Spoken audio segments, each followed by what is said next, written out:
Welcome to another episode of the Program Guys podcast, episode 156 to be exact. I am Mark Hall, joined today by Patrick Hertzberger and Matt Gann. Missing Mason Prince, missing Ryan Tyson, but don't worry, I went to the game with them. We'll get their post-game thoughts through me. Spoiler, everyone's upset. Pat, Matt, how we doing, baby? How's the new year? Good. Welcome to 2025. Remember to like and subscribe. We're here. We're here. As always, remember to like and subscribe. Share us with your friends. It's the only way we grow. Matt, new year? New year, got some good, much needed time off for the holidays, and I can't believe how quick 2024 went. I'm sure 2025 will probably just go as quick, but a lot of exciting news that we need to cover that's happened between now and our last pod. A lot to cover. Lot to cover. So in case you don't remember, the last podcast dropped was last week, right before the Armed Forces Bowl. It was our preview podcast, and then everything hit the fan. Everything hit the fan. We'll start with the game itself. Oklahoma loses 21-20, 1 point to the Navy midshipmen. I can tell you from being there, it was a very cool experience until it wasn't. You know, it was fun in the first quarter. You take a 14-0 lead, everything feels good, and then like so many games this season, you find a way to not get in it, to not stay in the game, to lose the game. Coming from the TV, what were your guys' initial thoughts coming out of that game? Yeah, this was my tweet after the first quarter. And remember, this was the best quarter that we had during the game. So through Q1, I said I wouldn't be surprised if Hawkins is QB3 next year. Why are Sawchuk and Franklin in the game? DeMarco Murray sucks. How did we already burn 2 timeouts? I can't wait for Joe John Finley to be gone. I want more Davin Mitchell and JK7. That was the best quarter we had. And I know the Michael Hawkins thing is probably a hot take, but I just think that he's got a lot of growing to do. I see full potential in him. I think he's going to be great. I just don't know if he's ready yet. Well, we saw it all, right? You Yeah. see it on the pass to Zion Kearney, you see all the good, and then half of the other throws, you see the bad. It's just not quite there yet from a refined product standpoint. Matt, initial thoughts on the game? Summary of OU season. We look good for about a half or maybe a quarter, and then all of a sudden we have a meltdown and we look like a completely different team. It just doesn't make a lot of sense when your first 2 drives are almost perfectly executed drives down the field, and then obviously the Michael Hawkins running around finding Zion Kearney with a beautiful throw and catch to go up 14-0, and then you really thought maybe the game would be out of hand, that OU could continue to score, and then Navy would have to go away from their run offense, which is exactly how you beat a triple option team. But here are the drives after the 2 touchdown drives. You go 2 straight times where you can't convert on 4th and 1. What are we doing there that we can't pick up 1 yard? We punt, end of half, punt, fumble, miss field goal, punt, and then we get a late touchdown at the very end of the game. It's just a summary of what OU's been through this year. We can't sustain drives. We can't get enough points on the board. Our defense keeps us in the game. You know, Navy was really not doing very much until they got that long touchdown run, which is the 95 yards. longest in Navy's history, if you can believe that, since they've been around. And Oklahoma gave it up. And Oklahoma The gave it up. Oklahoma Sooners, the number 1 program of all time, according to some publication a couple of years ago, gives up the longest run in Navy history. Yeah, it's just very difficult to watch from where we started and how we ended. It's just, and I love the 2-point call to go for it. It's a bowl game. Why not? We don't need to play overtime. A lot of teams have done that in the bowl season. Just a poorly executed call when we don't even cover the defensive linemen. Again, just something OU continues to fail on from an execution standpoint. Really tough way to end the season, and I don't think anyone would have expected OU to go 6-7 this year. Yeah, I disagreed with the 2-point conversion call for everything you just said. Why do you trust Joe John Finley to get a 2-point conversion to win the game? Why do you trust this offense to be able to get a 2-point conversion to win the game? I trust our defense to go out there and put a stop and then maybe kick a field goal. That's what I trust. And so I was upset with the decision. I get the decision too. Like in theory, I love that decision. I don't love it with the personnel and the coaching staff we currently have at OU. I actually think it's more a question of like, when do I trust the offense more? Do I trust them from 2 yards out, or do I trust them from 25 yards out and then 30 and then 35? That at some point, even if you do stop them, like you have to score two. And I just don't trust the offense to be able to do that consistently because they didn't. Because they didn't do that. I Okay, now big picture, this doesn't matter at all, right? It doesn't matter at all. And everyone seemed to agree on that point, except for shout out to Mason. He was very clear on the pregame. He thought this was a game we needed to win. And based on everyone's reaction afterwards, it seems everyone agreed. I don't I don't get it. I don't understand. You have 56 scholarship athletes going into this game. You know it's not going to be what you looked like all season, even though it actually kind of whole thing plays out the same way, even missing Danny, even missing Billy, et cetera, et cetera. But I can't get that upset about a game that we all conceded didn't really matter that much up until the moment we lost. Yeah, and I think the only like way to, if I'm in their head, is just the way we lost, right? Like, Yeah. why is the running back room still a shit show? Why can't Sam Where's Xavier Franklin? Robinson in Where's this game? Xavier Robinson? Why wasn't he getting the hot The hand? I understand Gavin Sawchuk had like an okay hot hand at the beginning of the game, but that doesn't matter. He shouldn't have been the first running back to walk out there. Should have been Xavier that Robinson. that So lessons weren't learned. for some reason we're doing Sam Franklin favors. That's a guy that we expect to be leaving, and we just give him a play twice in a row, and he blows it both times, and then he And it doesn't hit the hurts him field more again. that that's not on That's him. bad coaching. Yeah. Matt, what are your thoughts on the running back room in that game? Because that's a uniquely like bad microcosm, I think. He's done it all season. DeMarco Murray's been an absolute criminal when it comes to the rotation of the running backs. We haven't seen Xavier Robinson, who ended up being the best back on the team, and then he doesn't even start the game. Yeah, this doesn't make a lot of sense to me. He's going to have to figure it out because he's got some talent in that backfield, especially with X and Taylor Tatum coming back.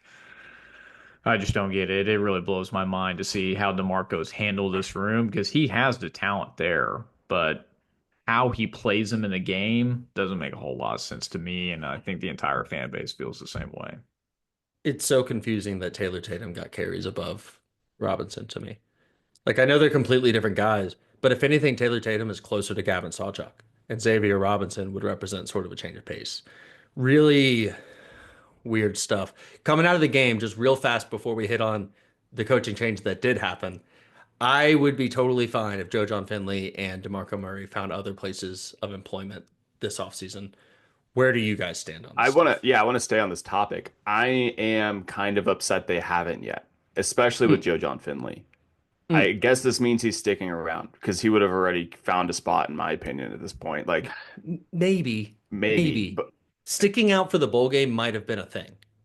He went to OU. right. That's what I'm saying is like, why isn't it's been a week, right? So Well, I was that's a hoping good he'd be point. gone. That's a good, but gone by now for sure, Right. right? Yeah. Wait, how long are these interviews taking, Joe John? Right. Matt, where are you? I just think with BB's job on the line heading into next year, I think things have to change. And Joe John Finley obviously proved that the tight end room didn't improve any better. And obviously, when he took over with play calling duties, sure was okay at times, but not good enough to keep your job.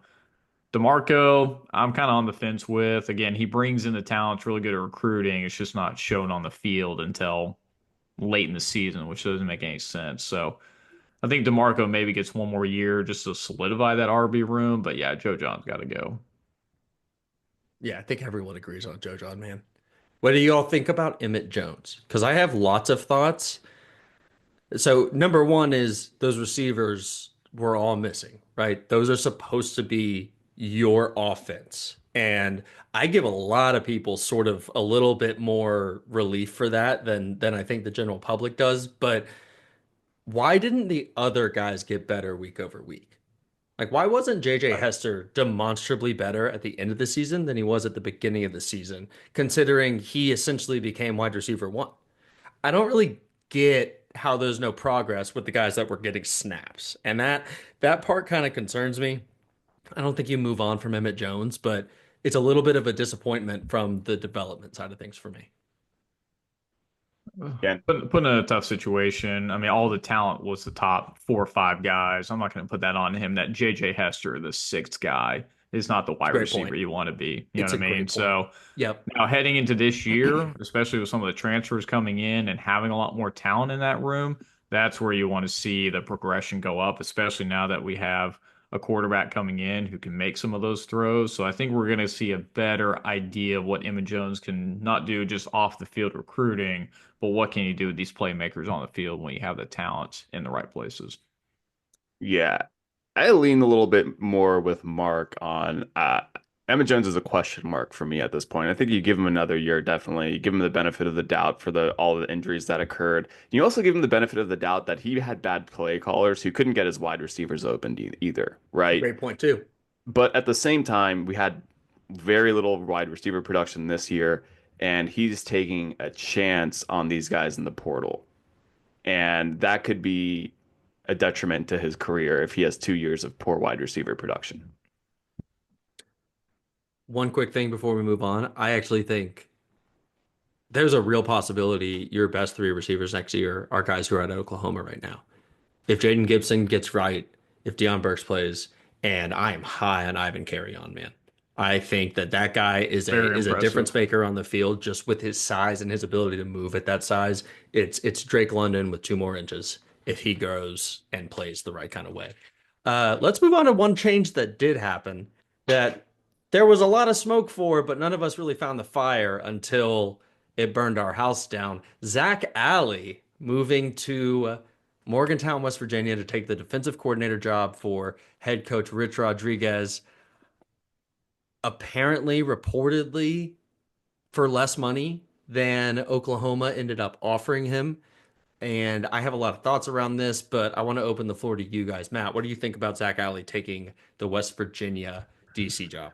Yeah, it gave me a little bit of PTSD from Lincoln Riley, who very similar press conferences saying, "Hey, I love this team, excited for this team," thinking that, hey, he's staying, he's coming back next year, and then all of a sudden, 24 hours later, announcing that he's moving on to take the DC job at West Virginia, out of all places, right? Not even a head coaching gig, just a DC position at West Virginia. Or a Now, better SEC job, right? Now he obviously has a connection with Rich, who he worked with at Jacksonville State, I believe. So obviously he Mhm. has that connection with him, similar to what he did with BV at Clemson. But there's been a lot of reporting of how he felt BB was his second father, his mentor, and all of this, and yet after one season decides to leave for a step down in a job. And I think in everyone's eyes, going from Oklahoma to West Virginia, who obviously didn't have a great of a year in the Big 12, for less money and everything else. Now, could have just been philosophical differences of how they want to run the defensive schematics. I think that's what I'm taking away from it a few days and a week later, that, hey, the initial shock was there, but I think the impact overall to the defense, especially with the guys coming back and what BV has placed scheme wise, I actually don't have as much concern now with Zac Alley leaving. The only concern I have now is when you take a step back, is now we've gone through 4 different OCs and 3 different DCs in such a short time frame. So what is the culture, not just with the players, but the coaching staff to incentivize these guys to stay and want to be a part of the OU program moving forward? That's more of a concern for me, not necessarily Zac Alley, but just a lot of these guys leaving and taking other jobs elsewhere in such a short time frame. So to me, I've seen that stat thrown out there too. And to me, it's kind of like the whole like Russell Wilson never got an MVP vote in his career kind of thing. It's like, all right, go and look at all of the years, right? Jeff Lebby got a head coaching job. Seth Luttrell, absolute failure. No doubt, no question in my mind, right? Ted Roof, we knew when he came in, the idea was to be sort of a transition sort of thing. And we got 2 years out of that. The plan was for him to leave. He doesn't add anything to recruiting. To me, I'm counting Seth Luttrell as a failure, and Zac Alley is not a failure to me. If you're a successful program, you're gonna have guys come in, do well, and then leave. I think it's helpful for me at least to look at this sort of as like a quarterback coach under a successful play calling offensive coordinator. I know that he was the DC and he was calling plays, but that's not his system, man. Zac Alley wants to run this 3-3-5 thing, as everyone has talked about, and that's going to work great in the Big 12. That's going to work really great at West Virginia, but we're not going to have success running that kind of offense or defense here. So Zach's got to go do it somewhere else, man. I think the defense is going to be completely fine next season. I expect a very good unit on that side of the field, and it seems like we're zeroing in on the now former Clemson DC to be our guy. And if you go look at like the last season he was on staff with Brent, the defense was like fourth in the country. I'm sort of getting over the idea of bringing the gang back together because that's been the entire Brent Venables era so far. But this one might be something if he's in a role underneath Brent, sort of like we thought Zac Alley was fine being. Pat, I said a lot of things there. What do you got? Yeah, every coach that came from Clemson from the defensive side of the ball has hit it out of the park. And so with Wes coming in, I think this is going to be just the same, right? I expect the defense to have little to no impact with Zac Alley leaving unless Wes is just a worse play caller, which I cannot imagine him being a significantly worse play caller. Like we had those kind of moments with Ted Roof sometimes where it was like, why was that the defensive play called? Um, but we didn't have that with Zac Alley, I'm hoping we don't have that with Wes either. I think something I will point out is with Zac Alley being 30 years old, because Ben Arbuckle is also 29 years old. If there's a talented coach who's young and isn't getting their way, they're more likely to be gone. This whole loyalty thing, you see with the 18-year-olds in the transfer portal, 30-year-olds are really no different. If they don't get their way, and the money matters, but they want to run their own system, have their own success. So we have to look at that with Ben Arbuckle too in the next 2 to 3 years. If there's a minor disagreement here or there, if he's really not in control of the offense here and there, could happen again. So Well, and I think Zac Alley has called Brent Venables like a second dad to him. Would you guys want to work with your dads?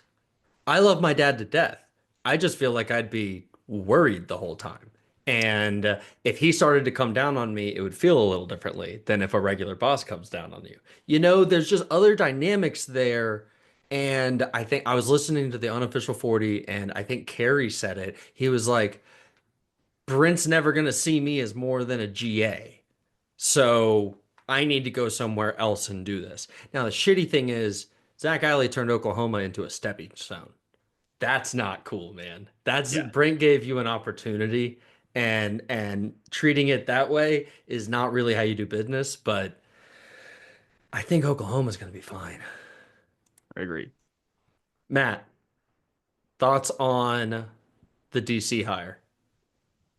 I like the cohesion. Obviously, they had some really good years at Clemson, won multiple national titles, had really good Assuming it's him. efficiencies.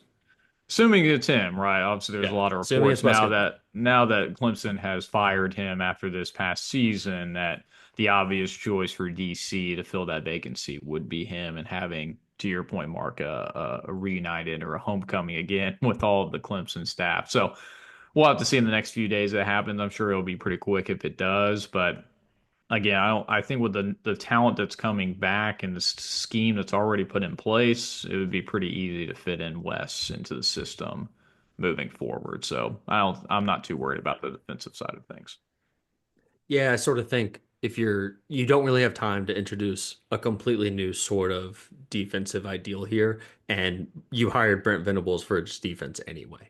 Like Yeah, if he chooses to call plays on that side next year, I'm not gonna begrudge him, man. Like you bring in Goodwin and call plays yourself. I don't care.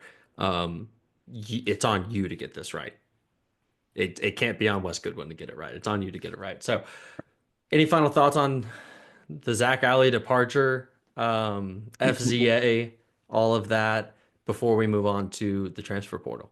Last thing I have is it didn't seem like there was a lot of drama internally after Zac made this decision. It seemed like this is Brent Venables' defense. He's got it on lock.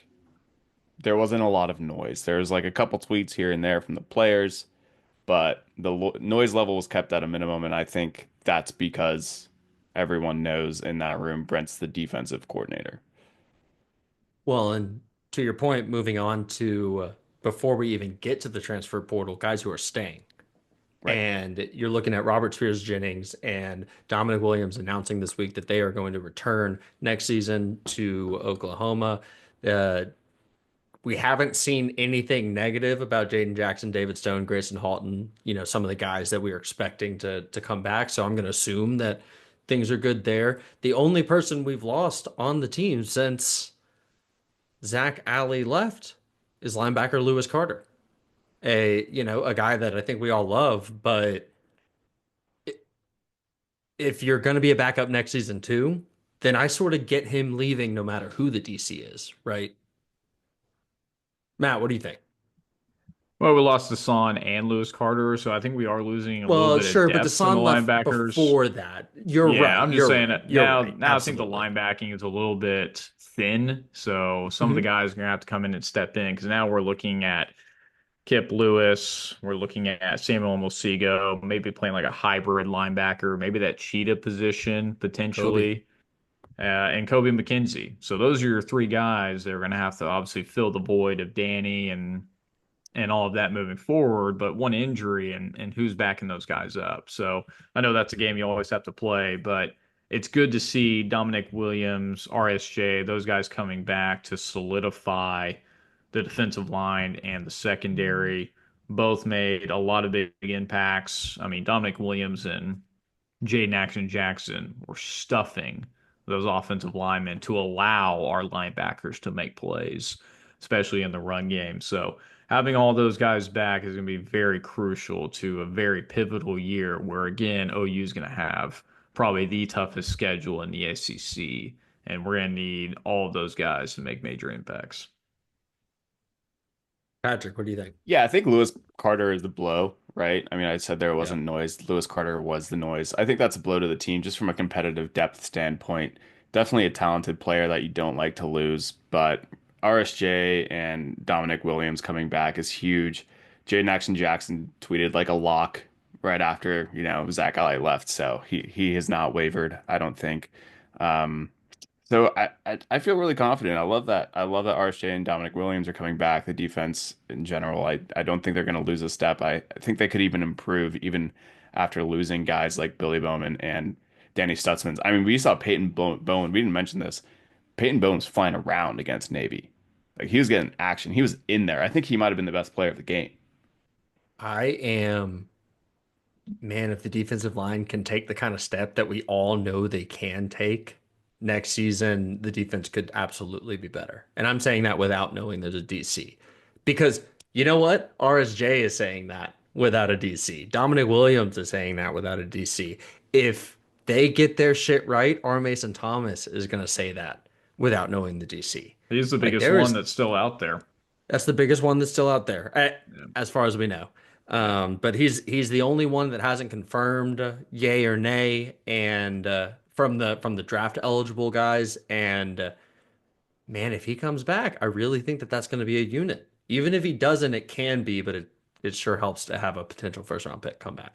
Well, Yeah. if you have Eli Bowen and then hopefully get Gentry Williams, who obviously we didn't see all year as well. We're And gonna have hasn't hit the some portal, hasn't hit the portal sticking either. around, it seems. Yeah, so that would be a very solid addition to a secondary that definitely gave up some bigger plays than we anticipated, but would just help solidify that unit even further. So you love to see all the talent stay in place because again, in a world of NIL, we've only really had a lot of people leave offensively, not necessarily defensive key pieces. So it's always good to Well, see and when a unit is cohesive.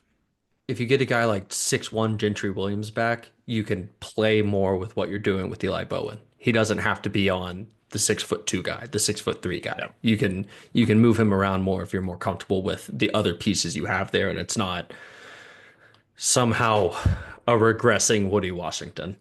Pat, any final thoughts on that before we get into some of the incoming transfers? And I'm gonna take this group by group, sort of. I think that that's an instructive way to do it. Pat, any Love thoughts? it. Let's do it.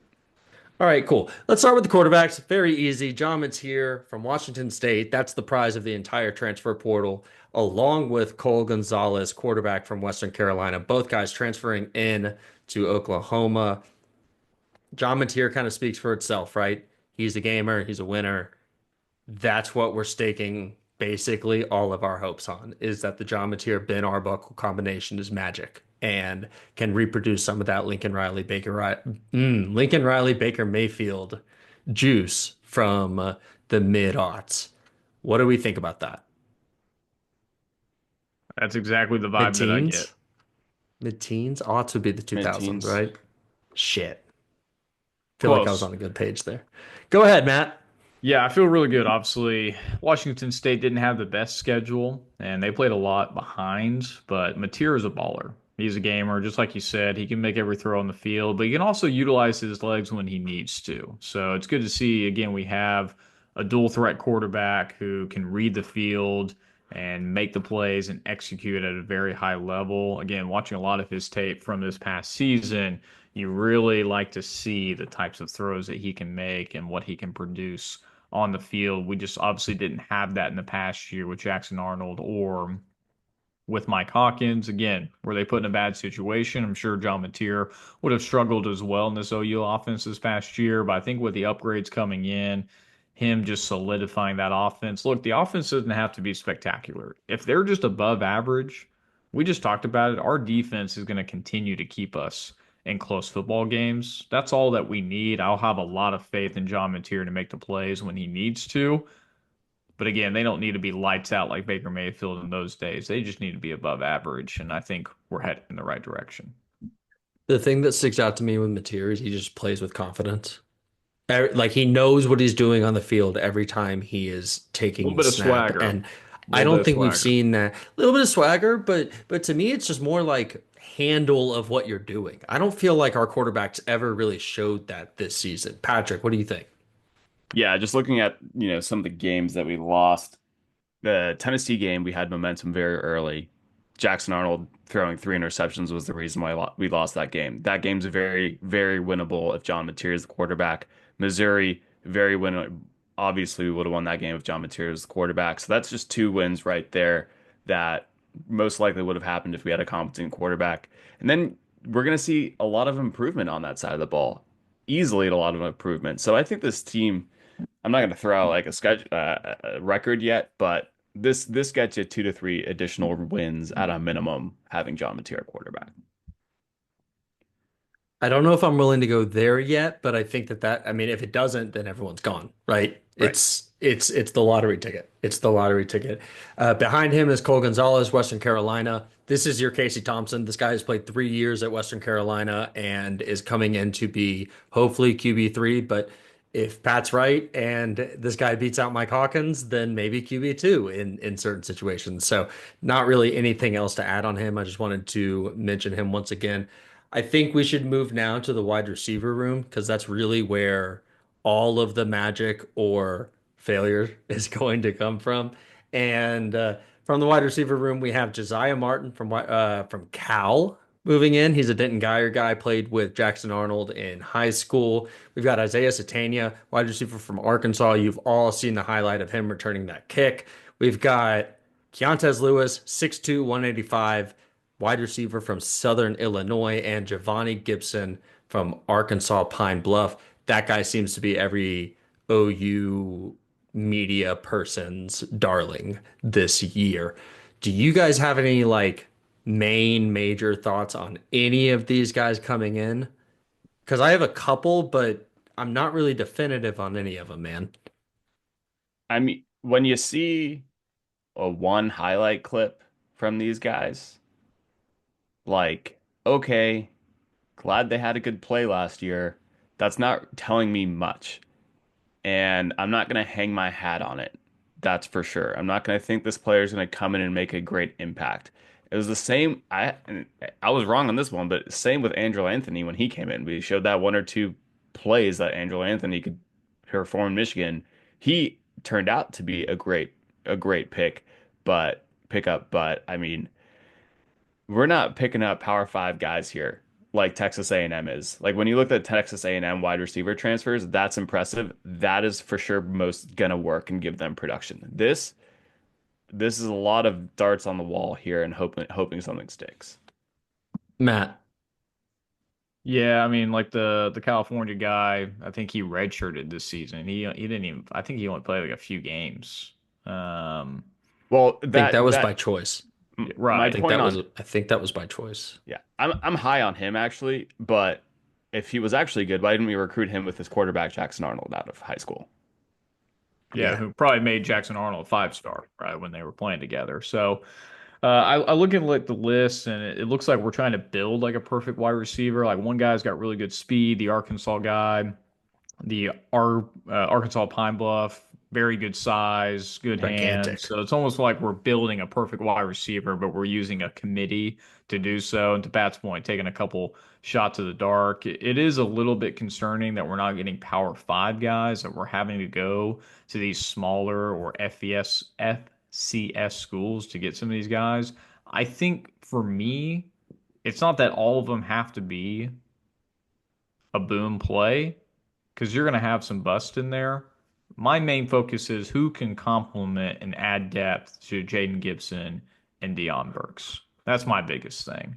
Because John Mateer is going to be able to find these guys. He can be able to read through his progressions.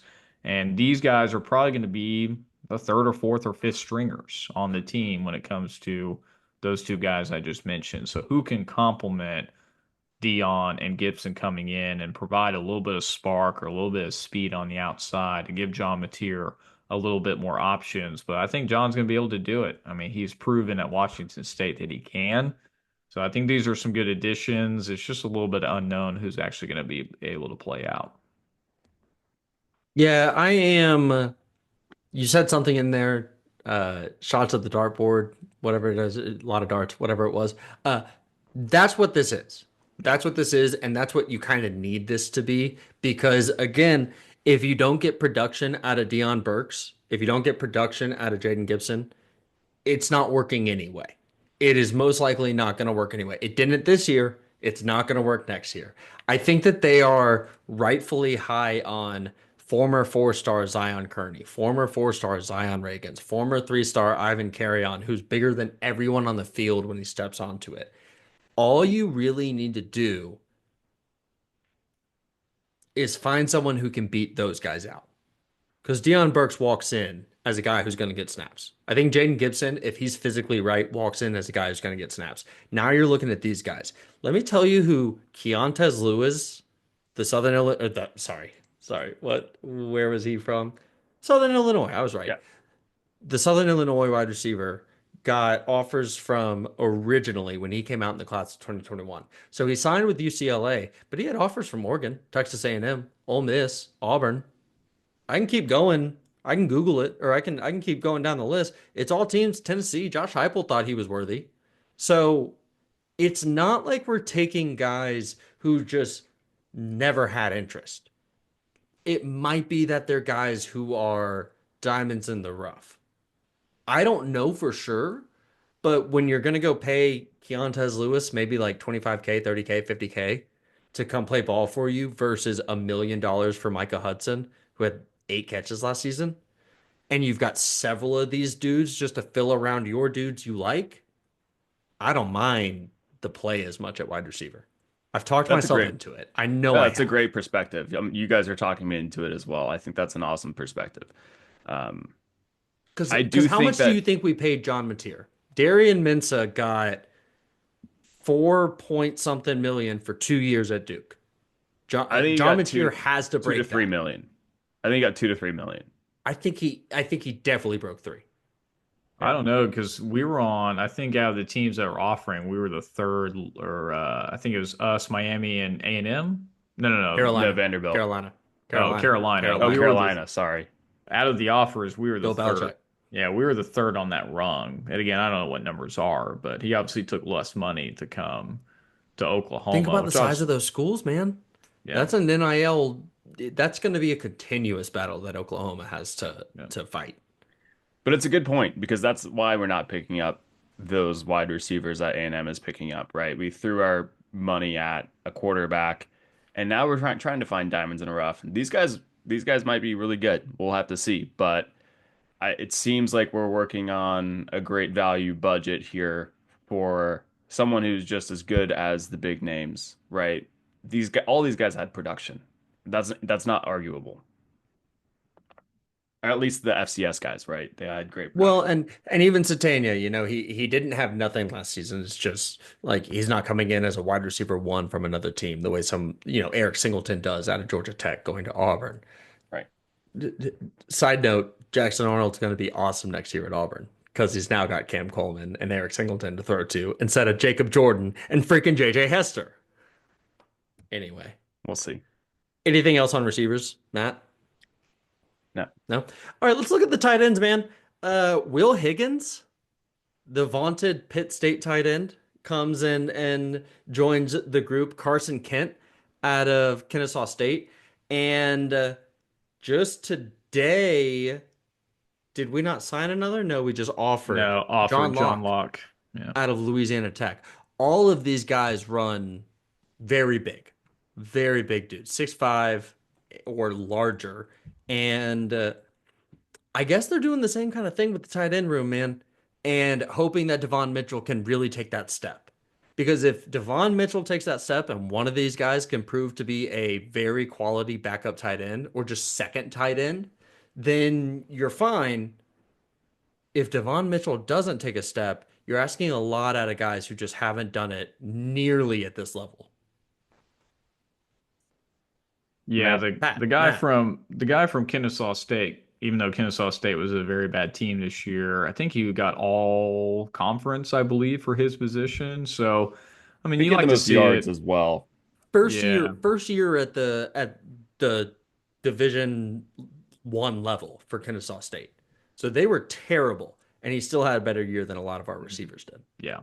So I really like the guy coming out of Kennesaw State. I think all the guys, to your point, have really good size, which is always really needed for another blocker, especially on the line to help out. Because as we saw this year, the blocking from the tight end group as a whole was very poo-poo. And you need those guys on the outside. Now, you can't always expect them to cover DNs who are 300 plus pounds and freaks of athletes, but have to do better to establish a better run game, especially in the SEC. So again, I think Mark, to your point, very similar to what they're doing with the wide receivers, just throwing in good offers out there for, bigger, more physical tight ends to come in. But I think everyone in the fan base wants Devon Mitchell to work out. I know he had some tweets after the game of his predicament and kind of trusting the process almost in a sense. So you're hoping with one more off season, everything can come together because there's a reason why he reassigned and could have been a 5-star in his own class. The talent, the size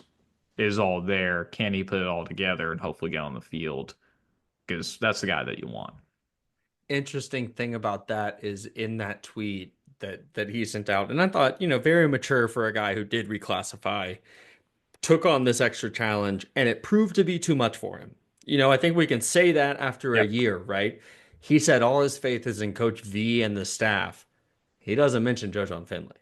And Joe Finley was instrumental in his recruitment. So I think that's going to be an interesting one to see if Joe takes another job. It seems to me like Devon Mitchell's bought in either way, but something to watch for. Pat, any thoughts on the tight ends that we're bringing in?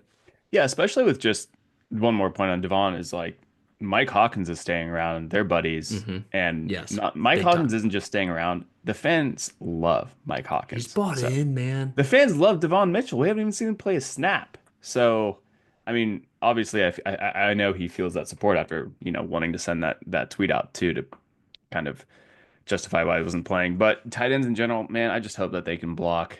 If they can block, that then we're set. That we have improved, and that's all I really want. I hope it'd be great if they can catch some passes too. But if they can block, we've improved. All of these guys have good size, and I think if all you are as a tight end is a dude who can recognize when you're in zone coverage and sit down at 7 yards, I'm good. That's all I need you to do. Just find a little opening and catch the ball when it's thrown to you. I feel like that's not too much to ask, and hopefully some of these guys can do it. Last but not least, we have brought in a couple of O linemen, two tackles. Derek Simmons, the offensive lineman, tackle 6'5", 325, I want to say, out of Western Carolina, teammates with Cole Gonzalez, the quarterback coming in, and Luke Baklenko, offensive tackle out of Stanford. Not really like a Walter Rouse kind of level guy coming in, but absolutely someone who's going to fight for snaps. Any thoughts on these guys more than just competitive depth for you guys? Because I feel like Oklahoma should feel pretty good about the tackles it has coming back. Should we honestly, should we feel good about the Logan offense? Howland finished the season as the left tackle, right? That Yeah. dude should be presumably the starter moving in at left tackle. Right tackle, I can be persuaded in a lot of different directions, but Jake Taylor coming back makes me feel pretty good about that spot as long as he comes back right. Yeah. I wanted one more slam dunk at offensive line, especially with Yeah, you me too. was it Brooks Me that too. transferred to UCLA? Eugene Brooks transferred to Yeah. UCLA. So I Yep. felt like, instead of two, I felt like we needed three or four there, honestly, on the offensive line. Maybe we still get one, but I I mean Derek Simmons' potential is definitely there. Luke, Well, I know that he's this he is had a last good season here. season. So it's really one where like potential is going to be just can he come in and hit some people in the freaking face? Right. Yeah. Yeah. But doesn't I don't know. On paper it looks fine. We'll want to see more on the field. Don't have a lot of faith in the offensive line. Matt, what do you think? Yeah, the inside was really the toughest for OU this season. Getting a lot of pressure on Jackson Arnold, causing a lot of turnovers or tackle for losses in the backfield. It wasn't so much the tackles, but those inside guards. That's where it has to improve. I think the guy from Stanford, I think I saw the stat that, giving up so many stacks and like, over 1,000 snaps. So I think he's a good plug and play guy. Obviously, Fusi coming in will really help solidify that line, but it's got to start with the inside and go out. They got to find some guys who can get in there and stop people from getting in the backfield so quick and blowing up the offensive play like they did this year. One thing on Derek Simmons, I want everyone to go Google this guy. He looks he's scary looking to me. Did you guys have you guys seen like his he's like outside of a gas station and he might take every dollar you have and your shirt just because he wants to have it. He's a scary looking man. And I was listening to the Oklahoma breakdown and Gabe Ikard thinks he might could play all but like center for us, be your proverbial swing guy along the offensive line. And if that dude is just coming in and playing snaps as your sixth lineman or coming in and filling in for your right tackle and hitting the shit out of someone, I'm good with that. Even if he doesn't pull a starting job, I'm good with that. And like I said, I don't think Beklenklo is going to be like our previous Stanford recruit, but competitive depth is great, man. You got to have those guys. We saw this season, you have to have guys behind your starters that you can trust. Pat, what do you think? Yeah, I agree with Derek Simmons. He looks like he can definitely play the role. Great size on him. I'm excited to watch him play, especially if he is that versatile on the front line. And past that, we got some special teams guys. Punter and Yeah. kicker. I don't know I anything mean, about him. but this is What a do you want? detriment to Brent Venables' time at Oklahoma, as he has been unable to find a kicker that is reliable, that can reliably kick 40 to 50-yard field goals. And Austin Welch was 14 for 18 this year, his long of 49. I'm not going to feel good about him walking out either. So I don't know. I no, it's a great point. It's a great point, and I want to say I'm bringing it up right now.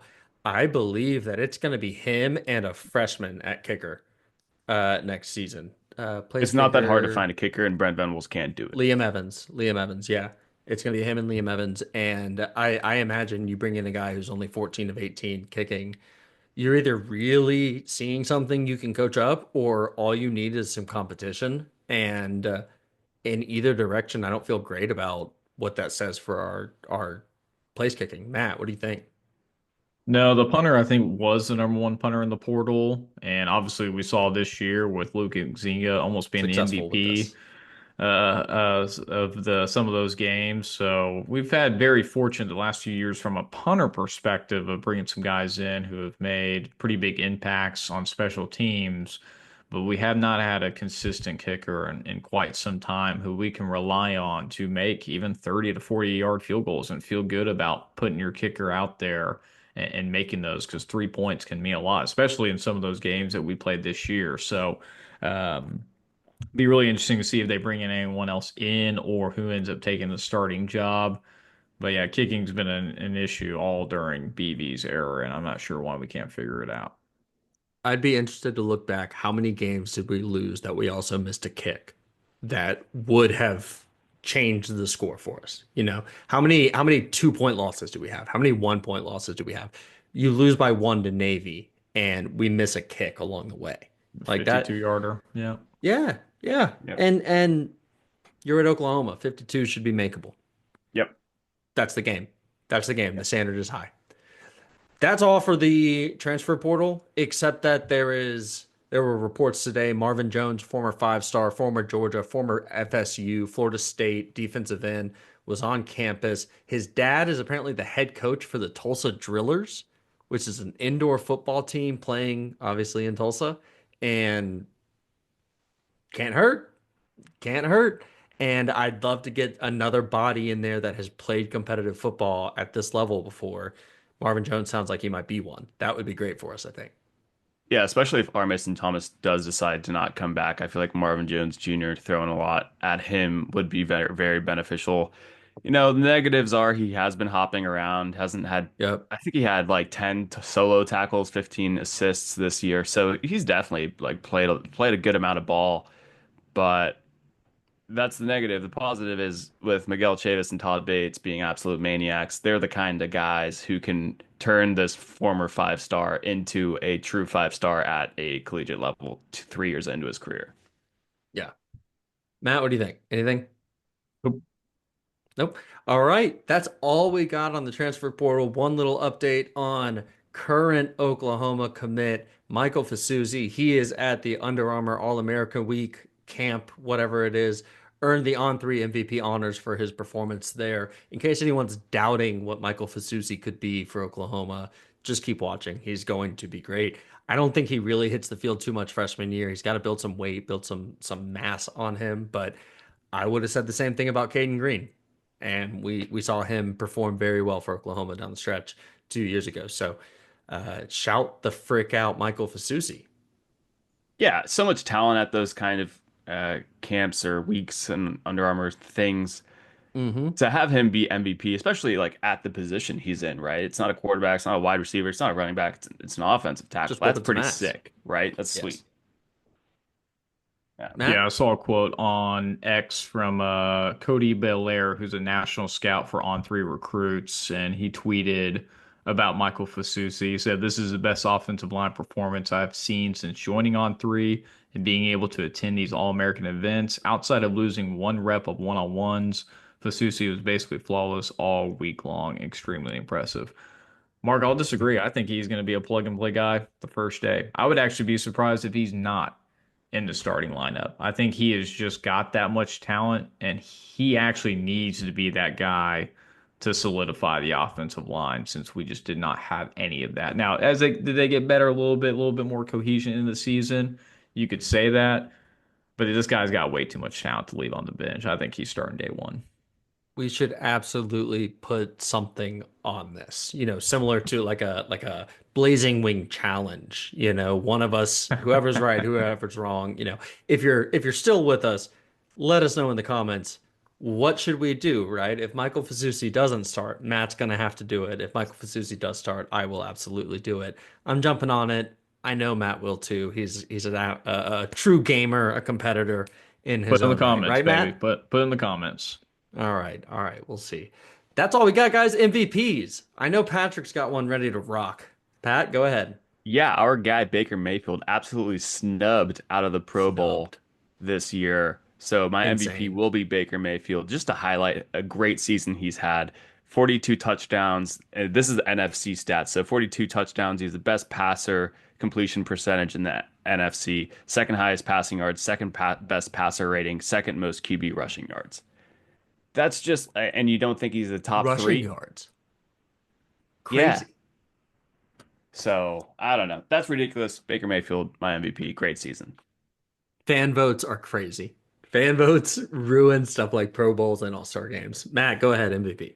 LVP to the refs of the Arizona State-Texas game who blatantly missed the helmet-to-helmet contact or the targeting penalty. I just don't know how they view that and how they don't. And again, they reviewed it too, and they saw the video of helmet-to-helmet contact. Anything above the neck and above is not allowed. Even if he didn't use the crown, he still hit the area of targeting. So that would have put Arizona State in prime position to continue to drive and possibly hit a field goal. Obviously, we'll never know. Anything could have happened, blah, blah, blah, blah, blah. But everything was in Texas's favor yesterday, even after a total meltdown, and that call was absolutely blown. I mean, that is a horrendous call. Those guys should never call, that committee or the refs on the field should never call another college football playoff game. That's ridiculous. LVP, that ref group.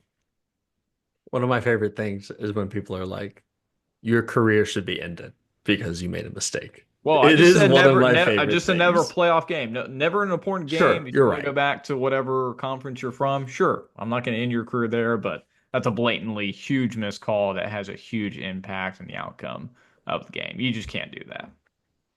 Yeah, mine's going to be an LVP related to Patrick's. I'm going to go LVP, the Atlanta Falcons organization. The Falcons are now counting on the Bucks to lose to the Saints this week in order to possibly make the playoffs. And in the last 2 weeks, Michael Penix has looked great. Obviously, you lose to Washington. That's terrible. You've put yourself in this position. But truly, I think you put yourself in this position by not benching Kirk Cousins several weeks earlier. Kirk Cousins, who you gave $160 million to. It's a bad, poorly run organization. And thank goodness Penix looks like he's a real prospect at quarterback, because otherwise this would get dark. So LVP, the Atlanta Falcons. That's all I got on that. Bang. They messed up for sure. They messed up for sure. And with that, episode 156 comes to a close. If you're still here with us, comment, like, share, do all of the stuff. Follow us at Program Guyz. That's going to be on Twitter. That's going to be on Facebook. That's going to be on Instagram. Go and like and subscribe to the podcast on YouTube, on Spotify, on Apple Podcasts, on Google Podcasts. Shout out my dad. And everywhere else you might possibly think to find us. If we're not there, let us know in the comments. Pat, take us out. Keep pushing it, baby. 3, 2, 1. There's not one guy, one person in the history of this program that's bigger than the program. What's better than this? Guys being dudes.